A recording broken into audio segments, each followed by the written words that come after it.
Namaku Budi. Sebelumnya aku sudah menceritakan tentang perselingkuhanku dengan istri Pak Tony yang tak lain adalah bosku. Aku menjadi supir pribadinya selama 5 tahun ini. Namun aku tak tahu besok apakah aku masih bekerja atau dipecatnya. Hari ini perselingkuhanku telah berakhir karena sudah tertangkap basah dengannya. Keesokan harinya aku tak lagi menjemput Pak Tony ke rumahnya seperti biasa. Namun aku langsung berangkat ke kantornya. Tepat pukul 9 ku ketuk pintu ruangannya. Aku masuk perlahan kulihat Pak Tony duduk membelakangiku. Suasana ruangan terasa mencekam sunyi tanpa suara. Aku tak tahu harus memulai dari mana. Di sini aku sadar aku yang bersalah. Setelah beberapa menit dalam keheningan, Pak Tony mengeluarkan amplop dan berkata, "Ambil ini. Gaji kamu di bulan ini sekaligus pesangon untukmu. Dan hari ini kamu dipecat." Aku pun langsung kaget dan meminta maaf kepadanya.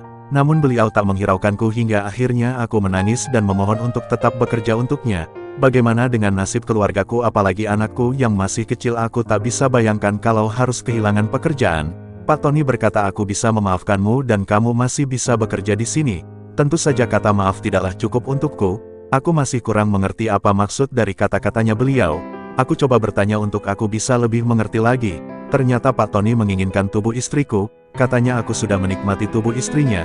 Tentunya beliau pun harus menikmati tubuh istriku. Aku pun merasa bimbang. Di sisi lain aku merasa tak rela, namun aku juga membutuhkan pekerjaan untuk menghidupi keluargaku. Aku pun terdiam dengan perkataan Pak Tony yang seperti itu. Keputusan apa yang harus kuambil? Tiba-tiba Pak Tony menyadarkanku dari lamunan. Beliau berkata, "Pulanglah dan pikirkan itu bersama istrimu." Aku pun tak memaksa, semua kembali padamu. "Oh ya, kalau kamu masih mau bekerja di sini, istrimu harus melayaniku." Sesampai di rumah aku bingung harus berkata apa kepada istriku. Tak mungkin aku harus mengakui perbuatanku yang telah berselingkuh kepada istri bosku sendiri. Ini benar-benar membuatku bingung dan aku harus mencari jalan untuk ini semua.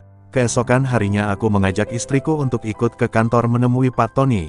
Istriku pun bingung dan bertanya untuk apa menemui padanya. Sampai saat ini aku masih merahasiakan kejadian itu, karena aku tak ingin istriku marah.